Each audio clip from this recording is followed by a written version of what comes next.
get into bed here. Come on, baby. Let's get all cozy. In the bed. Okay. Oh, my love. Oh, yes, good stuff right there. Okay. Good. Lock this in. Oh, yes. Okay. Great. Okie dokie. There's a fun angle. I don't know that I like that angle. 30 seconds in and I haven't looked at the camera. That's always a good sign. Okay, let's see. Where are we tonight? Oh, there's no water up there. No, I'm not getting up now. Okay, so we were at the New Testament, right? Okay. Oh, hello. Are you here for the lovely story? Yes. Lay down. Lay down. Hey.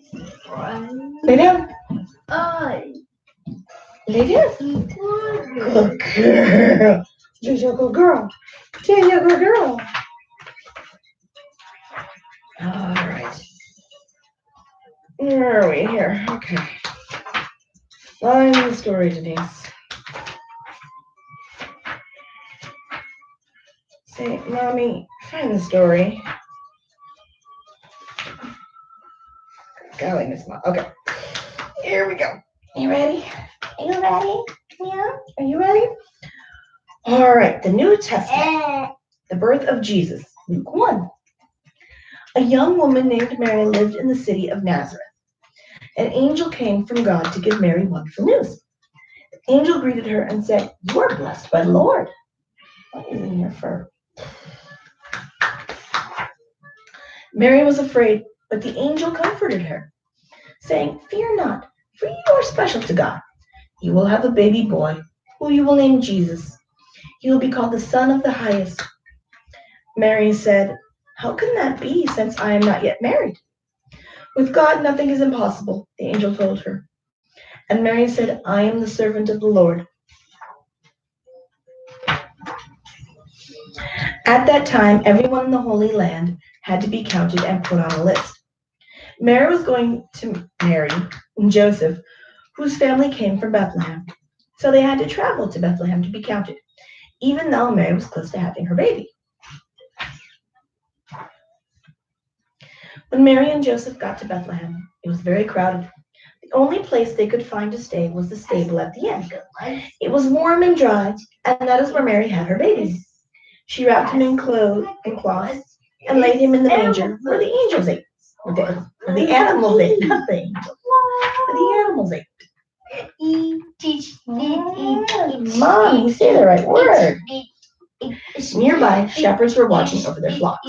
An angel came to them in a bright light, and they were afraid. "Don't be afraid," said the angel. "I bring good news for everyone. Today, Christ the Lord is born. You will find the baby lying in a manger."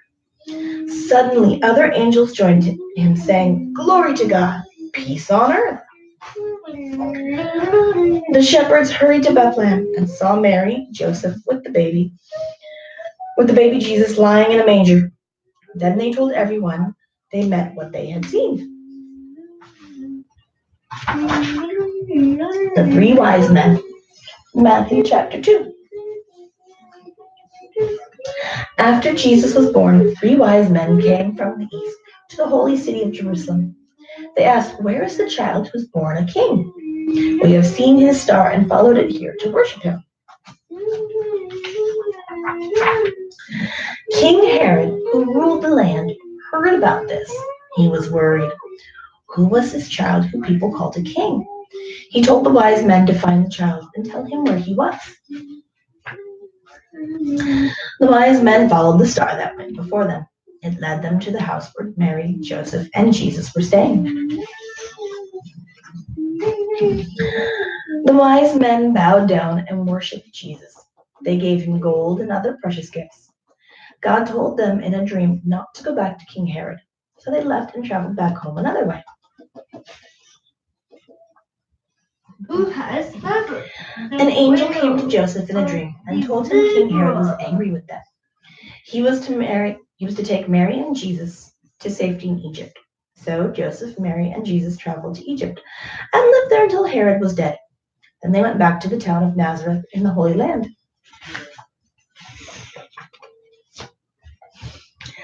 Jesus the teacher, Matthew 4. When Jesus grew up, he began to teach people about God. As he walked along the seashore, one day he saw some fishermen. "Follow me," Jesus called to them. "I will make you fish for people." They left their nets and followed him. Jesus chose more people to be his helpers. There were 12 special men called his disciples. He taught them about God, and they told others about everything they had learned from Jesus. So there's Jesus, Peter, Andrew, John, James, son of Zebedee, Bartholomew, Thaddeus, Thomas, James, son of Alphaeus, Simon, Judas, Philip, and Matthew. Jesus went up on a mountain to teach great crowds of people. He said, "Be kind to everyone, even people who hurt you. If someone smacks you on one cheek, turn the other cheek too. Love your neighbor, but love your enemies as well." I need more water. Oh, just right here.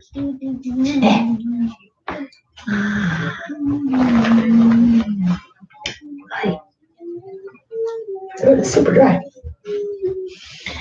"Don't worry about what you eat or drink or wear," Jesus said. "God will take care of you. Look at the flowers. They do not work, but not even the robes of King Solomon were as bright and beautiful as they." Jesus told people to pray simply. The prayer he taught them is called the Lord's Prayer. "Our Father who is in heaven, hallowed be your name. Your kingdom come, your will be done, on earth as it is in heaven. Give us this day our daily bread. Forgive us our debts as we forgive our debtors. And lead us not into temptation, but deliver us from evil." Jesus on the sea, Matthew 14. One day, Jesus and his disciples needed to cross the sea. Jesus sent them on ahead in a boat, but he stayed behind to pray. Storm clouds filled the sky. Jesus saw that the disciples were in trouble in their boat. The wind and waves tossed the boat about. Then the disciples saw someone walking on the water towards them. They thought it was a ghost, but it was Jesus. He called to them to not be afraid. One of the men, a man named Peter, jumped out of the boat to walk on the water toward Jesus, but soon he sank right in. Jesus pulled him out, and then they got into the boat. They all said, "Truly, you are the Son of God." The Good Neighbor, Luke chapter 10. Once a clever man asked Jesus, "I know I should love my neighbor, but who exactly is my neighbor?" So Jesus told him a story. A man was walking along a lonely road. Some robbers beat him and stole everything he had. He was badly hurt. People came along on the road, but no one stopped to help the hurt man. They all were too busy. Then a man called a Samaritan came by. Samaritans were not liked by most people, but he helped the hurt man. The Samaritan bandaged the man's wounds. He put him on his donkey and took him to an inn. He paid for the man to stay there until he got better. When the story was over, Jesus asked, "Who was the neighbor to the hurt man?" The clever man said, "The one who took care of him." Jesus said, "Go and do as he did." The Lost Son, Luke 15. Jesus told another story. There was a man who had 2 sons. One son asked him for half of the family farm and fortune. His father gave it to him. Before long, this son packed up his things and went away. He spent all of that money on eating and drinking and having fun. Soon his money was gone. The son was so poor he had to work feeding pigs, but he did not have enough food for himself, so he ate the pigs' food. After a while, the young man thought he should go back to his father and ask for help. He traveled back to his father's farm. When his father saw him coming down the road, he ran to hug and kiss his son. Then his father gave a big feast to welcome his lost son home. Jesus told this story to show how God is like that, this father. Even when God's children are lost, he welcomes them back with love.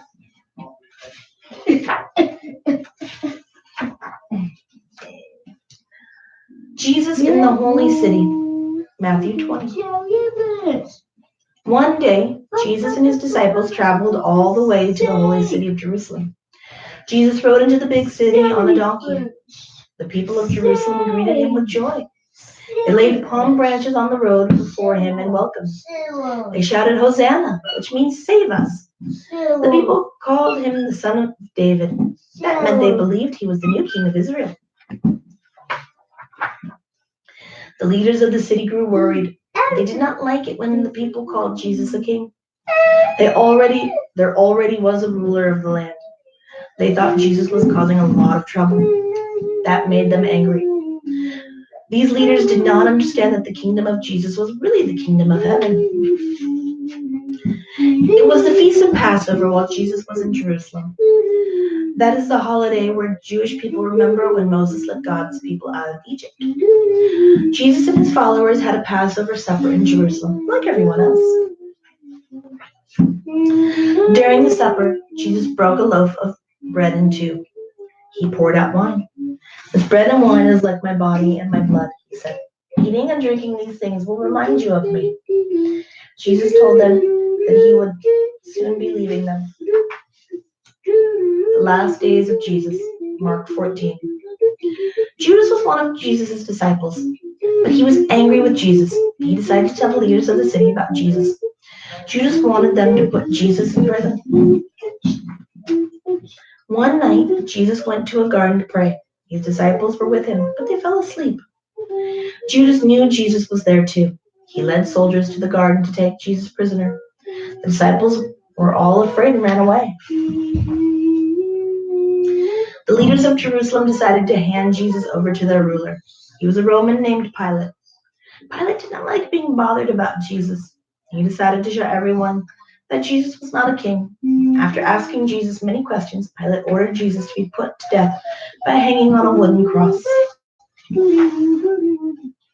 The day Jesus died was a terrible day. The skies grew dark, and a great wind arose. Many people were afraid. Some people prayed. Other people ran away to hide.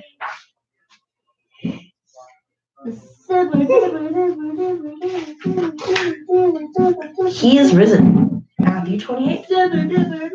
After Jesus died, some of his friends carried his body away and laid it in a tomb.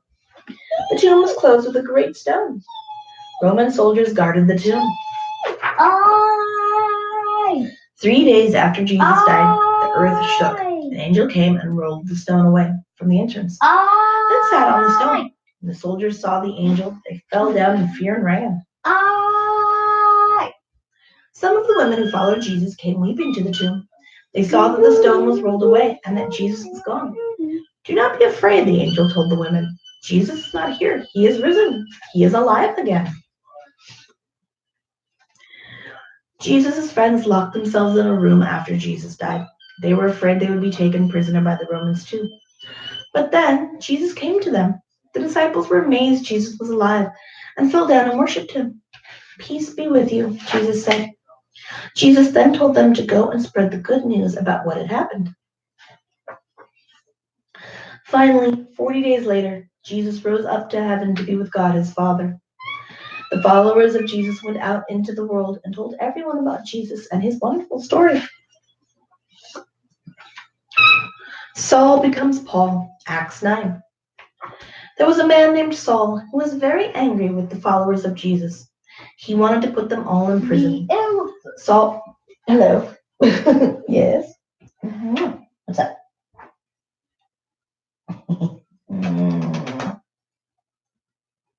Why are we laying back like this? Let's finish. We're almost done, so let's finish this book, okay?